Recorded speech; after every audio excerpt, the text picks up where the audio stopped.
Hi, I'm Jordan Horowitz. I'm 20 years old and I'm a drag queen from London. Happy 1 year anniversary. Since we last spoke, I've been everywhere. I've been traveling around the country, working up in Manchester, working in Leeds, Brighton, all around the place. I'm not just a London girl anymore. I've been doing the thing, twirling everywhere, performing everywhere, meeting new people, living my dream. What can I say? I've really developed who I am. I've come into myself more. I feel a lot more confident. I've done amazing things since gigs I would have never thought I would have got. My performing has changed. I feel a lot more confident on stage. I feel like I can connect to the audience so much better. My presence, my overall aesthetic has just skyrocketed. I know how to act like a real drag queen. Before, I was young, a lot younger, and a lot can change in a year. Since we last filmed, I've done so many amazing opportunities. I have performed in so many different cities all around the country, which is a dream of mine, especially one of the goals of mine is to make myself known just outside of this like London bubble I'm in. However, one of the biggest things I've ever done, which was such a shock to me, is so Chapel Brown had a tour in the UK. She wanted drag queens to open for her, and she wanted the girls to audition, and she wanted the girls to fill it out and open for her. And I put out a little application. I was sat there on FaceTime, sat on the sofa with my drag mum, and 9 days before her London dates, I got an email, and they were like, "You have been chosen to participate in Chapel Roan's tour, night 2 in London. We'd love you to do a set, blah, blah, blah, blah, blah." I didn't believe it. I couldn't believe it for a second. I turned to my boyfriend and I was like, oh my God, like, is this a joke? Like, is this real? I didn't think it was serious. Before you know it, I was on the stage at the Brixton A2 Academy opening for her. I met her. She was fabulous. She was lovely. I'm such a lover of drag. She really cares for this. It's so validating to have someone see us and project it to an audience that don't understand us, don't see us. And she wanted us to open for her. And she wanted us to open her show to thousands. That I was one of the lucky ones, one of 6 girls in London to open for her London dates. It's been very notable for me where people come up to me and say, "Oh, you open for Chapel Roan?" The Jordan Horowitz on Instagram and everywhere else. And I go, yeah, I did do that. And it was the most amazing thing I've ever done. I was in front of an audience of 5,000 people. I did a 9-minute set, which is not normal, not normal at all. We do 3.5 minutes, 4 minutes if we're feeling really fabulous. It's such like an accomplishment, such an amazing thing that I stood in front of 5,000 people and I showed my art in front of them the best way I could. Yeah, it was crazy. I did a fabulous Gaga number. It was great. It was the best thing that has ever happened to me, truly. The biggest opportunity I've ever been given. And all the people that got me there to this moment, I hold so dear to me. A lot of challenges that I've faced has been myself. I feel like I am my own biggest critic. I really second guess what I do. I really think so hard about how I conduct myself, how I'm presenting. I never second guess why I'm doing it. I second guess almost what I'm doing. How can I put my best self forward? And there's definitely been times where I feel like I've not given my best self or authentic self, which has definitely been something that's played on my mind a lot. I got to a place where I was like, I don't know who I am. And that has been probably the biggest challenge, especially of this year. Like thinking of like Drag Race and stuff. And I'm thinking how I can take my brand to a next level to be up there with these people that I put on such a pedestal, my friends. The more I go through drag, it was so easy coming into it. I was fresh, a clean slate. I was able to do whatever. But I feel like the Horowitz name and my idea has such a grasp on me where I'm like, oh, I should be preppy. I should be wearing pleats and a shirt.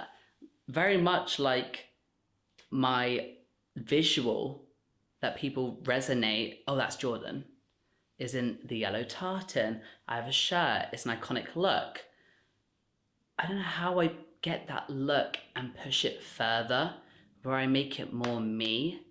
I came into this almost based on other people. I don't think my inspiration ever came outside of other drag queens. And as someone, I've done everything in London. I've worked in other scenes. I've done everything. That I'm now thinking, maybe Drag Race is my next thing. Maybe I see Drag Race to me as a leverage to get me to like the next step. I think that's really has also made me question, what am I going to bring to a wider audience than just my regular? That's going to make people resonate with me and my drag and my art and my love for this art. Since we've last spoken, I fell in love. I now have a gorgeous boyfriend that also happens to do drag. He makes me so happy. He makes me feel really fulfilled and has made me really question myself, not from his perspective, but has made me think about, what am I doing? He has also made me think about, who am I? Because I look at him and he knows exactly what he's doing. I think seeing him and being able to describe exactly who he is and who his persona is and his character is, and falling in love with not only just his drag being, but also falling in love with him outside of that, has made me really think about the separation between the two. He's made me fall in love with myself outside of drag, and he's really embraced almost every insecurity I've had. If I could talk to myself a year ago, I would say, don't get too comfortable. The drag scene is forever changing, and you're also gonna find out there is more of life than outside of a nightclub. You're gonna think your whole life is drag, and it truly is, but you're gonna realize there's more to life than that. And there's gonna be times when you feel lonely, because drag is lonely. Drag is very lonely. What is gonna make you feel fulfilled? And although it is drag, it will always be drag, and it will forever be drag, there's just other elements in your life. Hi, I'm Cobra, I'm 23, and I'm a drag queen from Manchester. So me and Jordan met because I was down in London doing a gig at Heaven with Jordan's drag mother. So Jordan came along to the rehearsals out of drag, and I was like, he's a bit of me. So then we went on a night out after, and we've been together pretty much ever since as lesbian lovers. I think that Jordan is an impeccable performer.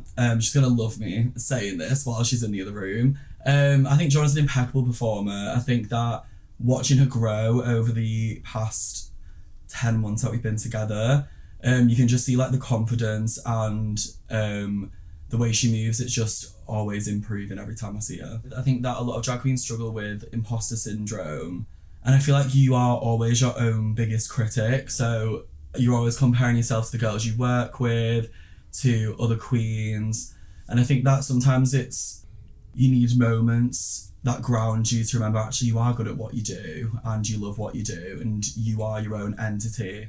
I think that when you're working with so many other drag queens that you love and you're constantly watching drag, I think that A big part of it is drag queens are so critical of each other and themselves.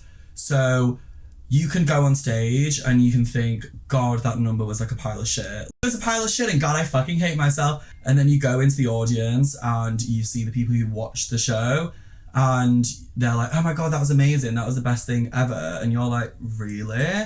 And then sometimes you'll go watch the videos back and you're like, oh my God, like that was so much worse in my head. You forget that these people are coming to see you and these people love and they're here every week to watch you perform. I think drag is very fruitful in Manchester. There's a lot of up and coming performing queens, because if you look 5 years ago, the main performing drag queens in Manchester were live cabaret acts. Whereas in the past 5 years or so, like 4 years, performance style, like lip syncing, a bit more like how London was 5 years ago, has crept into Manchester's drag style. And I think that has given opportunities to the girls from London as well to come up here and showcase themselves. And I think because Jordan is new to drag, being able to work up and down the country and do London, do Manchester, and really solidify herself in the Manchester scene as well as London, I hope she sees how amazing that is. When Jordan first came and did Attitude, which is the night I do on a Friday, everyone was gobsmacked and gagged about how talented and what a great performer she is. And I think a lot of that comes from her being raised in London. It is a battlefield down in London. Like, all the girls are crazy and so competitive with each other for gigs. And I think as well, because London, all the clubs are so spread out, you have your Heaven girls, you have your East London girls. Whereas in Manchester, I felt there's a lot more of a sense of community between the queens, because we all see each other every day, we all see each other's gigs. So Jordan came up because I went down to London and met her, and I was like, oh, I want her at my gig. So then she came and did Attitude, and then she got bookings at Reload and then Filthy Gorgeous. And I think that she's definitely capitalised on those opportunities in the best way.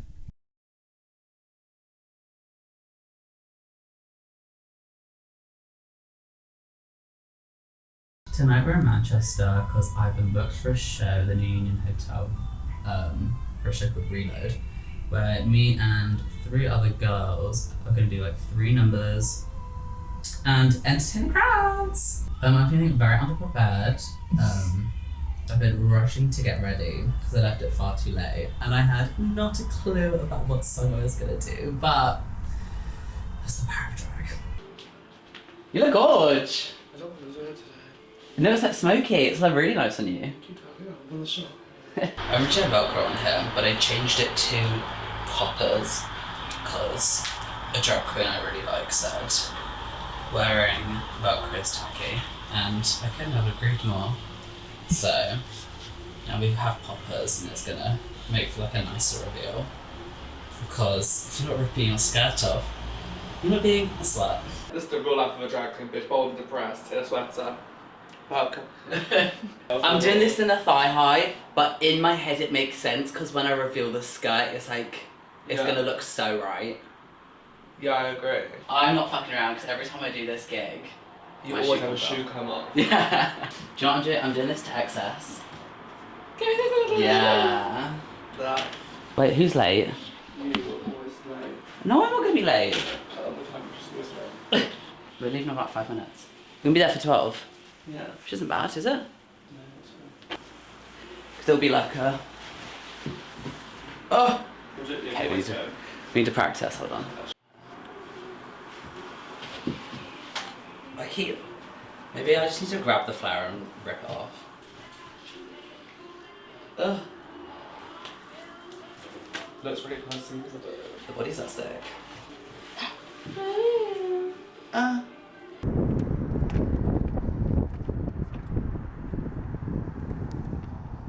The bright lights in the big city.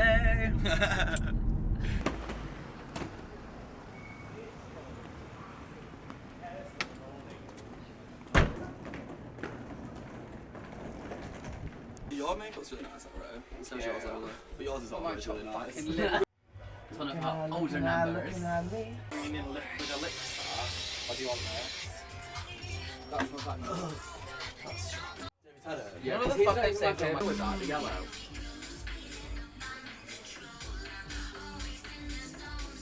Please welcome to the stage for the first time tonight, make some noise for Jordan Horowitz!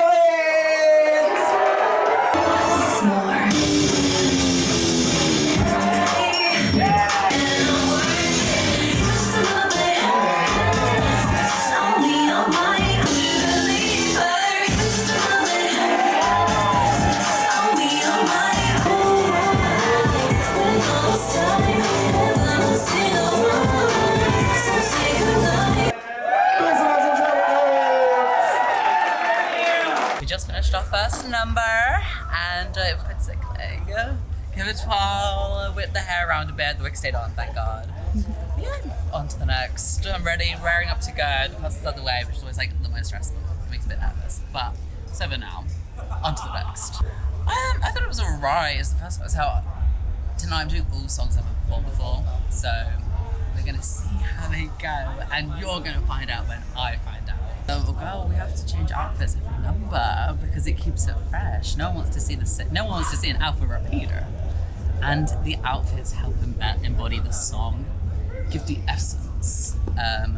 So I'm about to give the essence of my next number.